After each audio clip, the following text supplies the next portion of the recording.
All right, welcome to the relationship show. This woman writes this post. I thought we had fun, but apparently not. I went out with this guy off Tinder. We got a beer, and since we weren't heading home just yet. We went to a bookstore and browsed and talked about our favorite ones, and we laughed a ton. I genuinely had fun, and I thought he did too.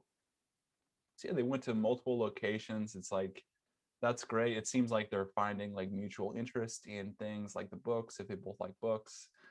Um, and it's something that you might not do every day. You might not go to a bookstore every day, so it's not like just like a generic like, oh, get a dinner at this restaurant. It's like mix it up a little bit. It's so from that standpoint it seems pretty cool, but then we'll get into this. He says, when we were about to leave, he was showing me a post and a text popped up that said, that bad, huh?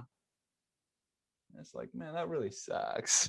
It's like, I mean, what, the guy's texting, his friends or some other woman that he's having a bad date or whatever. And that kind of stuff really can hurt your confidence, and that can really be memorable for a long time and kind of make you guarded. And so that's pretty shitty thing for the guy to do. It's like you don't just talk bad about the woman you're on a date with, um, when you're on it.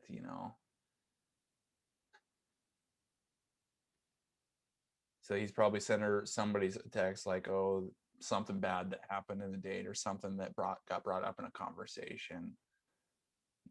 But it says, "I know this could be about anything, but I can't help but feel that it was about me." Yeah, I mean, it's a really high likelihood that it is. But I'd check him. I say, what's that?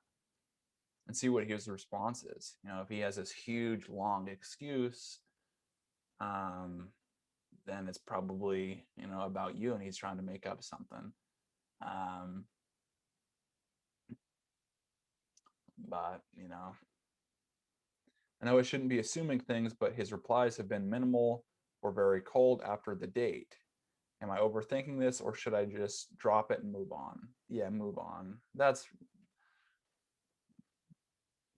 like, you don't want to be with someone like that. I mean, someone like that is like, fuck that guy, dude.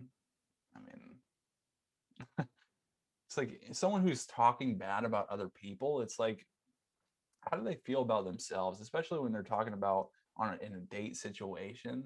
It's like trying to make fun of the other person to make yourself feel good to like your friends or some other girl. Um, yeah, you don't want to fucking deal with someone like that.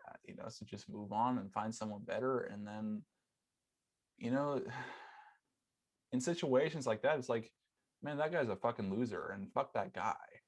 And those are the situations where you say, like, yeah, I recognize that maybe I said something wrong along the way, but you can't take responsibility for some things, and some things like that. Like, I'm a big on taking like personal ownership and stuff, but sometimes when people are just like suck, it's like you just have to cut them loose and then just recognize that they suck, and just like don't talk to them again. And if you can, do that, it will help, as far as like kind of building up, I mean, or preserving at least some confidence in yourself. Um, and then just move on, succeed with another guy. And then when you can succeed with someone else, that will really gain your confidence. Then you can really look at the guy. He's like, man, that guy, I'm glad that I saw that text, because it's like, that would have come up later in the relationship if I hadn't seen it. And that was a gift for me to see that. And that's why, and now I'm in this great relationship. And so work towards that. I mean, you can do that. And you can get another date and you can succeed with someone else.